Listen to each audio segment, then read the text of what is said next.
This is the Education Exchange with Paul Peterson. I am the director of the program on education policy and governance at Harvard University. Thank you for joining us. A decade ago, urban charter schools were celebrated for their no excuses model. The largest and most influential of the charters was KIPP Academy, and its motto spoke for the whole movement. Work hard, be nice. There were no excuses for failure. Every child can go to college if teachers pour energy into their instruction.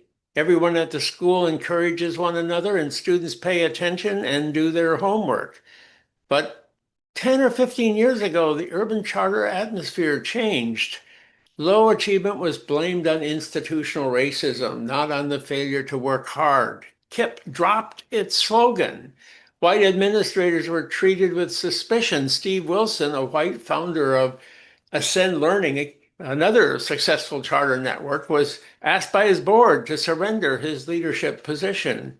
And in a book about his experience, Wilson speaks of the lost decade when urban charters lost their way. Well, are these just rumors and reports? Do we have any solid evidence that charters are not pursuing their mission as successfully as they did in the past? To investigate this question, Geoffrey Kocks, an economist at MIT, has taken a careful look at charter school effectiveness in Massachusetts, a state that pioneered the urban charter movement. Kocks' paper is entitled Two Decades of Massachusetts Charter School Effects.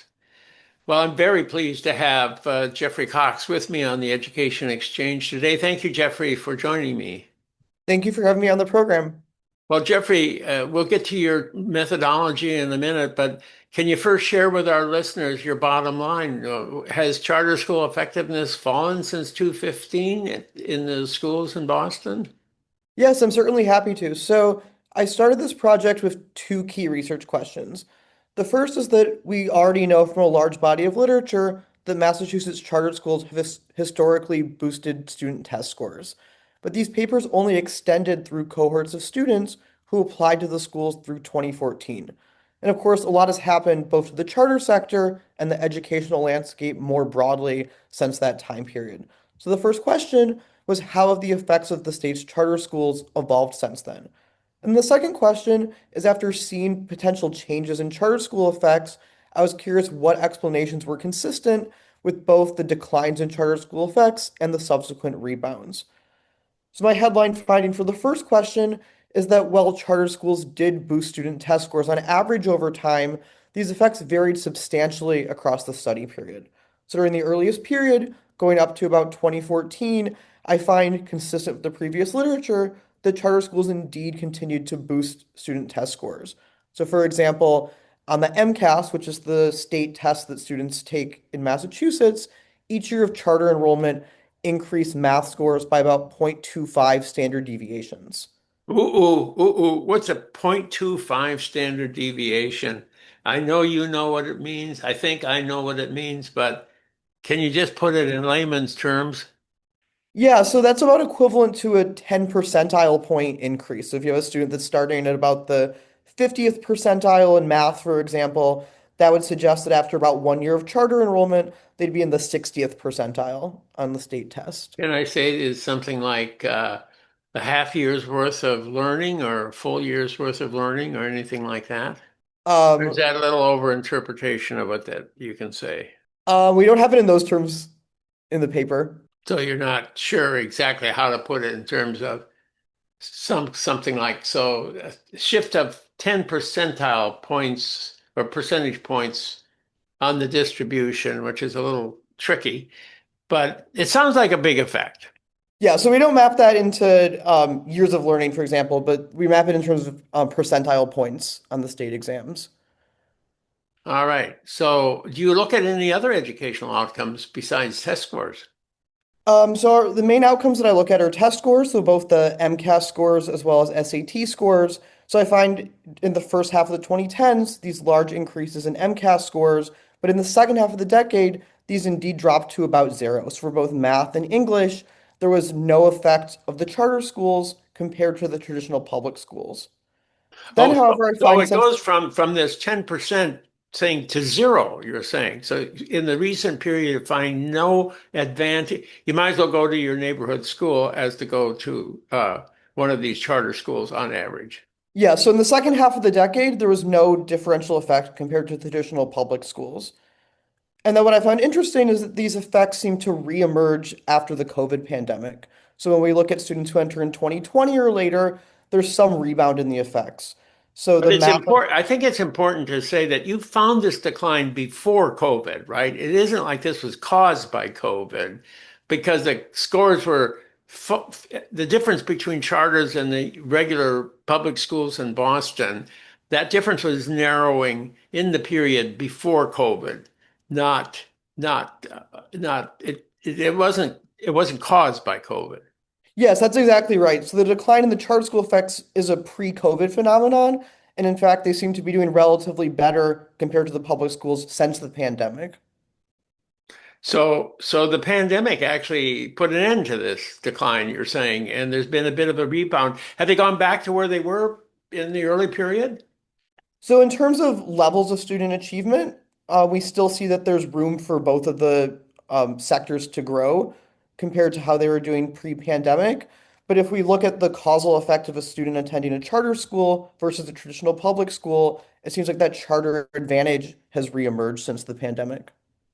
Now, one of the things you just mentioned here is that the charter school advantage depends on two things. One is how well the charter school is doing, but also it depends on how well your traditional public school is doing. And in Boston, one worries a lot about the traditional public schools. There's a lot of feeling out there that's an institution that's broken.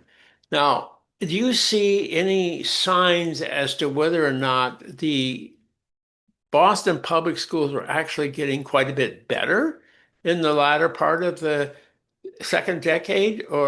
And maybe that's the explanation. It has nothing to do with charters, but it's just that the public schools were getting better. Yeah, so that's one explanation that I was interested in. So when I look at just the levels of the test scores in the traditional public schools, I don't find any substantial increases in their performance throughout the decade. Now, there are some signs of some school practices that may have been improving in organizational changes during that period. So, for example, one characteristic that I look at is whether teachers were qualified in the subject area that they were teaching, which is something that I measure based on whether they had an undergraduate major in that subject area or whether they were licensed to teach in that area. And I find that those shares were declining in the charter sector while they were increasing in the traditional Boston public schools. So that might reflect changes in how they were recruiting teachers, for example. Well, did they have more money? I mean, I know that a lot of money became available during COVID, especially to your traditional public sector. But I don't know about the period just before that. So did you look at, just the resources available, financial resources available to the two sectors?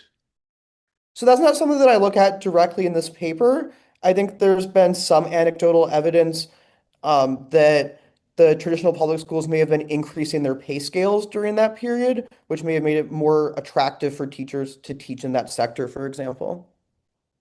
And did the charter school, how well are they funded? How do they are their resources as adequate as they are in the traditional sector? That's not something that I look at directly in this paper, but of course they are given public funding for the schools. But is it at the same level per pupil? I'm not sure off the top of my head. Okay, well, so that might be a possible explanation is that the charter schools didn't have as much resources as they had previously, that there was a starving, because there was a lot of political opposition to charters in 2019. The voters were asked to, Yeah, provide definitely. So there's been a support. lot of attention, for example, on like the referenda for the charter schools and things like that.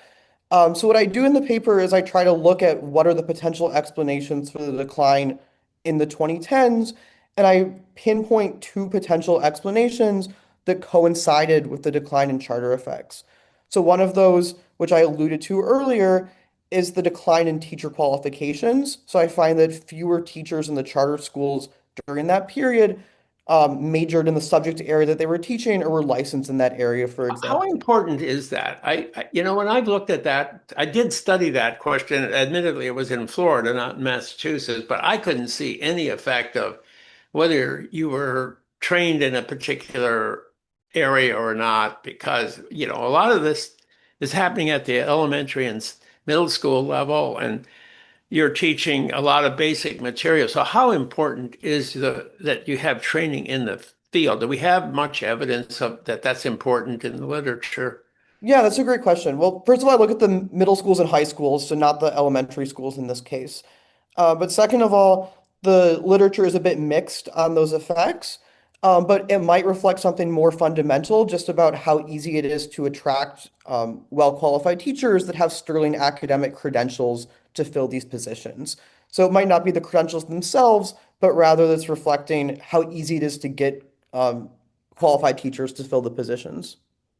So I just noticed you mentioned that you're looking at middle school and high school students. Is that you did not include elementary school students in your analysis? That's right. So I don't look at elementary school in this study, it's just middle school and high school. I also wanted Uh, to go back quickly to the potential explanations. So one is teacher qualifications, the other is leadership turnover, which is another important part of the organizational structure. So another trend that I find during that same period is that there was a large turnover of school principals in the charter schools during the years immediately preceding this decline. So it seems like a lot of the leaders, and especially a lot of the founding leaders of these schools, may have left the organizations around that time that could have created instability in the school practices and also might have moved away a bit from some of the original visions of the schools there. but wasn't that happening in the district sector as well? So not at the same rate. What I do in the study is I compare this for the charter sector relative to the traditional public schools. A lot of people want to know, well, exactly who is going to the charter schools? I know you're comparing charter schools with district schools using the lottery method. So that method gets you a pretty accurate comparison. But what is the composition of the charter school? Is that in your study? Is it for what's the race and ethnic composition, for example? Yeah, the charter sector in Massachusetts has more racial minority students and more low-income students than the traditional public schools. The nice thing about using this lottery method is that we're comparing only the students who applied to the charter schools. So we're abstracting from any of those differences in the underlying student characteristics there. So by law in Massachusetts, if charter schools have more applicants than seats, they're required to run an admissions lottery to randomly admit the students. So this Did creates a that? nice random Yeah, variation in the opportunity to actually attend the charters. right. Did that change over time? I mean, is that ethnic composition pretty stable over the time period? Overall, it's relatively stable. There have been slight increases in the share of Hispanic and Latino students, slight decreases in the share of Black students, but it's remained a larger share of racial minority students than the traditional publics. Now, how about the family income, family education? Do you have any information on that? So I look at that as well. I find that that's been relatively stable over time, and that rules out that as an explanation for why the effects are changing as well. So it doesn't seem like it's due to large changes in the composition of students who are applying or their characteristics. So, how about the comparison between the Boston schools and the charter schools elsewhere in Massachusetts? We've been focusing in on Boston. Maybe that's all my fault, but can you go into a little bit on whether you're finding the same thing in the charter schools elsewhere in the state? Yeah, so a lot of the changes that I find are driven by these Boston area charter schools.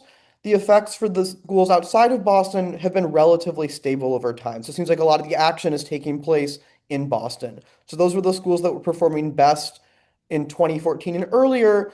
Those are the schools that experienced the biggest decline throughout the 2010s. And they're also the schools that have experienced the biggest rebound since the pandemic. So, for example, Boston area charter schools, if we look at their effects on state English exams are doing even better now than they were prior to their decline. So in the first half of the 2010s.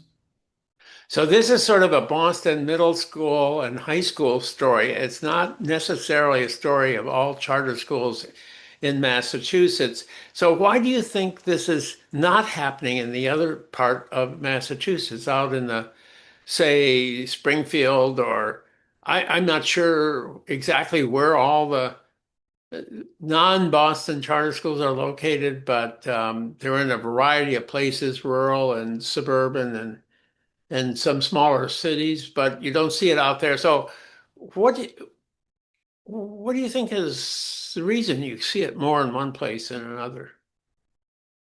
Yeah, that's a great question.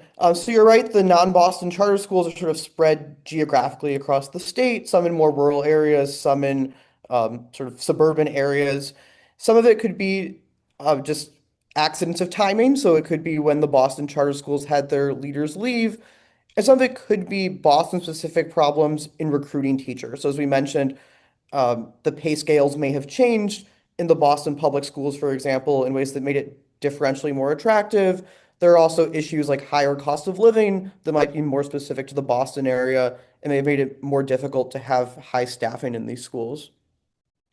Do you have any thoughts as to why the comeback actually occurs since COVID? This is sort of the most encouraging part of your study, is that maybe this lost decade is behind the charter movement, and they can move forward with confidence at this point. How confident are you in that finding? Do you have enough observations to know for sure this is happening? And what do you think are the reasons why that might be? So the evidence looks pretty strong that the Boston area charter schools in particular and the charter sector as a whole has been performing relatively well since the pandemic. And I was really interested in understanding why. So I conducted a survey of Massachusetts charter school administrators to ask about the practices that they've been doing since the pandemic and what they've actually changed since the pandemic.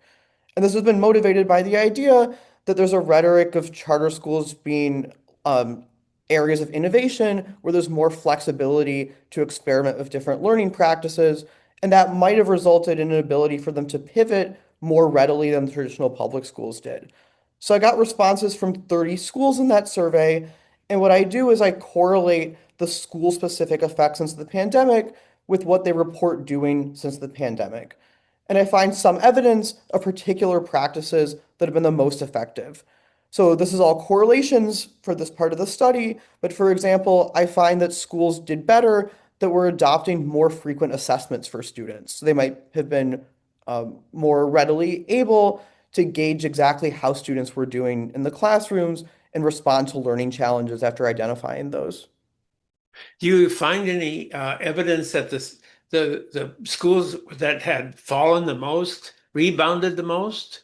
Was it just sort of like, oh, we got to change our practices, and so we're going to turn around, or did that wasn't the factor? There's definitely some evidence of that. So, for example, the Boston area charter schools are the ones that had the biggest decline in the second half of the 2010s, and those are also the same schools that experienced the biggest rebound since the pandemic. So, can you generalize beyond Massachusetts? Is there any research elsewhere in the country that's getting similar results? So, to my knowledge, this is the first lottery-based evidence that's occurred since the pandemic. There have been some studies using observational methods in other areas, like Tennessee, for example, and those have found somewhat similar findings of the charter schools potentially doing better at promoting learning recovery since the pandemic. But of course, those are using different methods and might have some of the selection bias that would occur without a lottery study. So now on the lottery study, are these schools still as popular as they once were? I mean, if there's signs that they aren't as effective, you might think that people no longer are pouring into these charter schools as they were. How mu- how about are all of them oversubscribed today, or are there a lot more that are not oversubscribed and you can't do a lottery study? So it's always been the case that not every charter school in the state was oversubscribed. So I'm always limited to the set of schools that have that oversubscription. There's still a large number that have been oversubscribed since the pandemic, for example, but there aren't quite as many students applying as there were during the peak in the early 2010s, for example. So, how much of a change has there been? I mean, could that be a possible explanation, is that you're looking at a different set of schools now than in the earlier period? Yeah, so that's one explanation that I ruled out as well. So in some of the analyses, I restrict the sample just to the schools that were oversubscribed and in the early period and can trace the effects for those same schools over time. So that holds a set of schools constant in the analysis and ignores the fact that some schools might be going in and out, for example. And I find very similar results when looking at that subset of schools. Now, what do you see as the future of the charter school movement? Is it under a lot of pressure, partly because of maybe it not performing as well, or you've got a big homeschooling movement today. The private sector is popular with these education savings accounts. The Trump administration is supporting a private sector, not really against charters, but not as much for them as it is for the private schools. You see the landscape changing. I think one interesting thing that I got out of this study is that it's important for the charter schools to constantly be reevaluating the effectiveness of the methods that they're using and being able to pivot quickly in response to new challenges. So I saw how quickly these school effects could change over time, both for better and for worse, and that these charter effects aren't something static that will always be high regardless of what else is going on. So I think constant evaluation and constant accountability for the sector is very important for them to maintain this advantage in test scores. Well, how about moving beyond test scores and sort of academic outcomes? How about social and emotional learning? This is many people think this is just as important, maybe more important than academic learning. Were you able to get any window on that? So I don't look at that directly in the study. All of my outcomes are looking at test scores for now. There are plans in the future to look at things like chronic absenteeism to continue evaluating how charter schools have affected those sorts of outcomes. So at this point, we don't really know whether or not the charter schools I mean, this absenteeism topic and chronic absenteeism is just totally escalated in the post-COVID era. And there's maybe the charter schools rebound is due in part to their effectiveness at getting students to come to school. Is there any signs of that? Yeah, that's definitely something that I'm interested in exploring, but I don't have evidence on that point right now. Well, we look forward to your next study helping us out in that dimension, because that could be part of what's going on here. So Thank you. I'm excited for that ongoing work. thank you very much, Geoffrey. It's a great study, but I know what, there is one question that I didn't ask that I think I really need to ask, and that is Steve Wilson's book. I started with that at the beginning, and I wasn't sure whether or not you thought he was onto something there, or was he just talking about his own experience and not something you could generalize to other urban charter schools? Do you think his analysis has something are you inclined to agree with him? Oh yeah, I'm glad that you came back to that. So one thing that I looked at as a potential explanation is whether these changes in school disciplinary practices could explain what was going on. So for example, in Massachusetts, there was a law passed, Chapter 222, that went into effect in 2015 that made it more difficult for schools to suspend students. And so there's been some rhetoric that that might have been responsible for some declines in charter school effects if it was more difficult for schools to pursue practices that were commonly called no excuses. And I find that that doesn't seem to be a big factor in what was going on. So the decline in charter effects actually preceded what was taking place with that law. And I find declines in suspensions in both the traditional public schools and the charter schools within Boston. So the charter schools were starting from higher levels, but it seems like it affected both of the sectors. So you think perhaps there are other factors that are driving this that are more important than the ones that Steve Wilson settled on. Yeah, so my analysis suggests that the organizational and the staffing factors seem to be more important as a part of that story. Well, thank you, Geoffrey, for your fascinating analysis. I agree with you. This is the first lottery study, the first random assignment study, the first definitive study that looks at how charter schools work over a long time period.